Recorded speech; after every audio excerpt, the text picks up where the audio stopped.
अब आपको उस खबर के बारे में बताते हैं जो इस साल की नहीं बल्कि इस सदी की सबसे बड़ी खबर हो सकती है। खबर यह है कि स्ट्रेट ऑफ हॉर्मुज में ईरान के खिलाफ ब्लॉकेड यानी नाकेबंदी लगाने वाले अमेरिका के खिलाफ पूरी दुनिया ने अब तक के इतिहास का सबसे बड़ा ब्लॉकेड लगा दिया है। दुनिया ने अमेरिका को वहां लाकर खड़ा कर दिया है जहां इस युद्ध से पहले ईरान खड़ा था, और ईरान को वहां लाकर खड़ा कर दिया है जहां इस युद्ध से पहले अमेरिका खड़ा था। इस युद्ध से पहले ईरान पूरी दुनिया में अलग थलग आइसोलेटेड था। पूरी दुनिया ने उसके खिलाफ ब्लॉकेड लगाया हुआ था, जिनमें अमेरिका के साथ यूरोपियन यूनियन के 27 देश, Britain, Canada, Australia, Japan, south Korea जैसे देश शामिल थे। ईरान पर लगभग 1000 प्रतिबंध लागू थे और वो ना तो सही से व्यापार कर सकता था और ना ही अपना कच्चा तेल बेच सकता था। लेकिन अब ऐसा लगता है कि ये 40 दिनों का युद्ध ईरान के लिए संजीवनी साबित हुआ। इस युद्ध से पहले दुनिया ने ईरान की घेराबंदी की हुई थी, लेकिन इस युद्ध के बाद अब लगभग सभी देशों ने अमेरिका के खिलाफ ब्लॉकेड लगाया, और यह अब तक के इतिहास का सबसे बड़ा आइसोलेशन माना जा रहा है। जिस तरह अमेरिका का पूरी दुनिया में सिक्का एक वक्त पर चलता था, हर बड़े फैसले में अपनी राय देने के लिए पहुंच जाता था, जिसने ना सुनना कभी सीखा ही नहीं था, नो सुनना जिसकी आदत ही नहीं थी, जिसका दबदबा, जिसकी हेजेमनी और वर्चस्व पूरी दुनिया की नीतियों को प्रभावित करता था, अब उस अमेरिका को इसी दुनिया ने ना कहना, उसका विरोध करना, उससे मुश्किल सवाल पूछना, उसकी नीतियों पर सवाल उठाना सीख लिया है। अब आप देखते जाइए कि इस ब्लॉकेड में कौन कौन अमेरिका को रोककर खड़ा हो गया। सबसे पहले 32 देशों के सबसे बड़े सैन्य संगठन नेटो ने अमेरिका की नाकेबंदी की। अमेरिका को साफ कह दिया कि वो ईरान युद्ध में उसकी कोई मदद नहीं करेगा। राष्ट्रपति ट्रंप को यह बात इतनी बुरी लगी कि उन्होंने नेटो को पेपर टाइगर बता दिया, नेटो छोड़ने की धमकी भी दे दी, लेकिन नेटो ने अमेरिका के खिलाफ अपने ब्लॉकेड को हटाने से इनकार कर दिया। नेटो के बाद आया यूरोपियन यूनियन, 27 देशों वाला यूरोपियन यूनियन। ये सारे देश अब तक अमेरिका की हां में हां, ना में ना करते थे, अमेरिका के आज्ञाकारी माने जाते थे, लेकिन यूरोपियन यूनियन ने भी अमेरिका का हाथ छिटक दिया। ये कहा कि ईरान का युद्ध यूरोप का युद्ध नहीं है। इनमें भी जर्मनी ने कहा कि अमेरिका जितना जोर लगा ले वो इस युद्ध में उसका कोई साथ नहीं देगा। फ्रांस ने कहा थैंक यू सो मच, लेकिन हम इस युद्ध में अमेरिका के साथ नहीं है और ना आगे होंगे। इटली ने अमेरिका को अपने एयरबेस तक इस्तेमाल नहीं करने दी। Britain, Poland, Belgium, Spain, Greece, Canada, Luxembourg, Switzerland, सभी देशों ने इस युद्ध में अमेरिका के खिलाफ ब्लॉकेड लगाया। स्पेन ने तो राष्ट्रपति ट्रंप को चुप रहने के लिए कह दिया। यह ब्लॉकेड तब और फैला जब जापान, दक्षिण कोरिया, ऑस्ट्रेलिया, तुर्की जैसे देशों ने भी अमेरिका की कोई मदद नहीं की। ये देश भी नाकेबंदी लगाकर बैठ गए और यह कहा कि वो अमेरिका की मदद के लिए उपलब्ध नहीं रहेंगे। इसके बाद खाड़ी देश भी आए। अमेरिका ने बहरीन, सऊदी अरब, यूएई, कतर और कुवैत का भरोसा खो दिया और वो इन देशों को भी सुरक्षा नहीं दे पाया। खाड़ी देशों के बाद ऑर्गेनाइजेशन ऑफ इस्लामिक कोऑपरेशन और शांघाई कोऑपरेशन ऑर्गेनाइजेशन यानी एससीओ संगठन ने भी एक तगड़ा ब्लॉकेड लगाया, अमेरिका की घेराबंदी कर दी।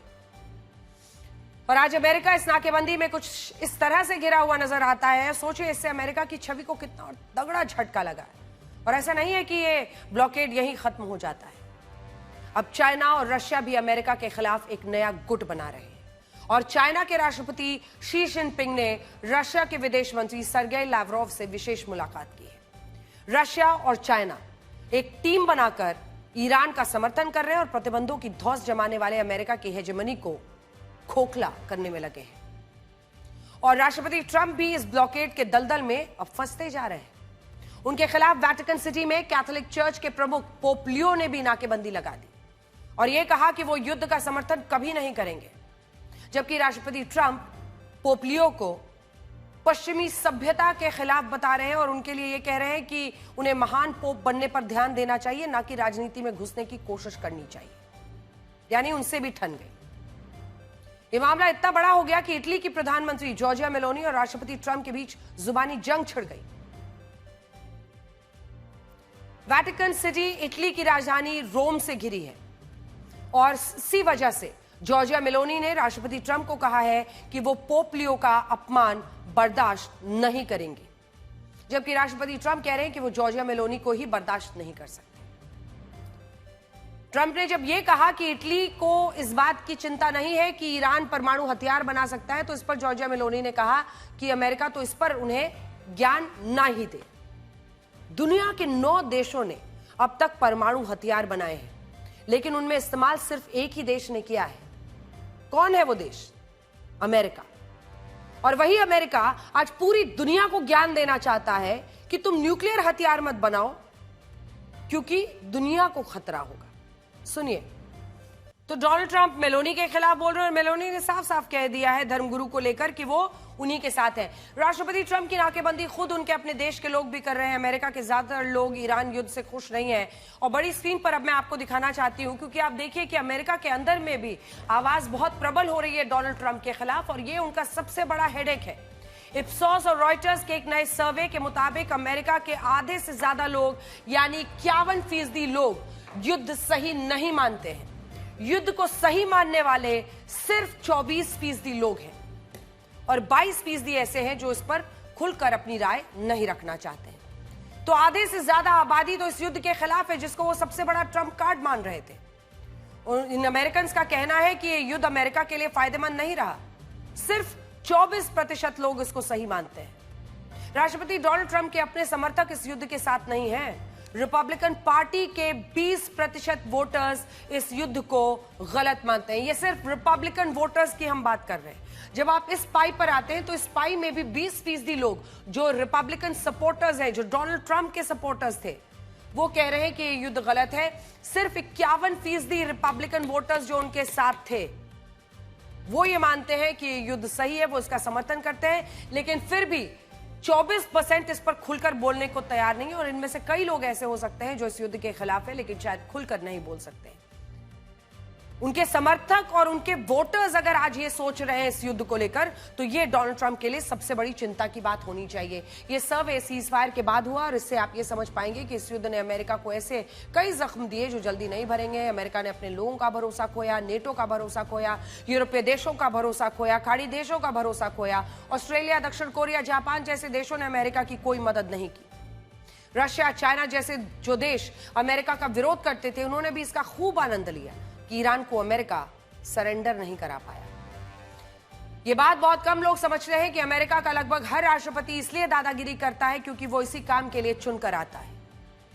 अमेरिका के राष्ट्रपति अपने देश के आंतरिक मामलों से ज्यादा दुनिया के मामलों में दखल देते हैं। ऐसा इसलिए होता है क्योंकि अमेरिका के आंतरिक मामले वहां की फेडरल सरकारें देखती हैं। राष्ट्रपति के लिए अपने देश में करने को ज्यादा नहीं है, इसलिए दुनिया के दूसरे देशों में दखल अंदाजी, हर जगह पैर घुसाना दरवाजे में। कहीं किसी को डिक्टेट करते हैं, कहीं किसी को दबाव से झुकाने की कोशिश करते हैं। हर अमेरिकी राष्ट्रपति के कार्यकाल में ये थोड़े बहुत तरीके से होता रहा है, और आजकल तो खैर स्तर ही अलग है। आप इस लिस्ट को देखिए जो ये बताती है कि 1945 से लेकर आज तक अमेरिका के अलग अलग राष्ट्रपति दुनिया के 26 देशों पर बॉम्ब गिरा चुके हैं। 26 देशों पर। जिस देश ने बॉम्ब गिराया हो वो दूसरे देशों को न्यूक्लियर पावर बनने से इसलिए रोकता है क्योंकि वो देश विश्व पर खतरा है। जबकि खुद अमेरिका ने 26 देशों पर बॉम्ब गिराए। इनमें जापान से लेकर जापान में तो आपको पता ही है न्यूक्लियर हमला कर दिया था। जापान से लेकर जर्मनी, चाइना, उत्तर कोरिया, इंडोनेशिया, क्यूबा, वियतनाम और अब ईरान जैसे देश शामिल हैं। ये बॉम्बिंग्स बताती हैं कि अमेरिका के राष्ट्रपतियों का काम रहा है अपने देश को छोड़कर दुनिया के बाकी देशों को चलाना, हस्तक्षेप करना, वहां पर पैर घुसाना, अपने कठपुतली सरकारों को वहां पर बिठाना, सरकारों से ज्यादा वहां पर राजशाही को प्रमोट करना और राजशाही के लोगों को अपने दरबार में हमेशा झुकाते रहना, उनसे पैसे वसूलते रहना। और राष्ट्रपति ट्रंप भी ईरान से 40 दिनों तक युद्ध लड़कर यही कर रहे थे, लेकिन इस बार दुनिया ने अमेरिका और राष्ट्रपति ट्रंप की ऐसी नाकेबंदी की है, इसे तोड़ना अमेरिका के लिए आसान नहीं होगा।